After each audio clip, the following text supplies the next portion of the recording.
Let's open our Facebook app. Next, go to menu. Next, go to settings and privacy by tapping the gear icon.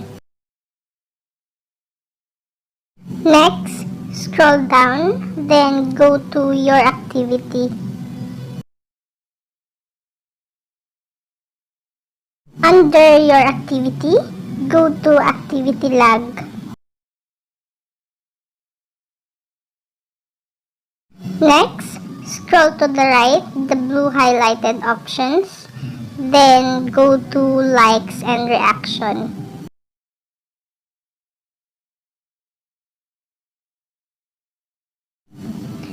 Here you will see the post that you had liked or reacted for the past days.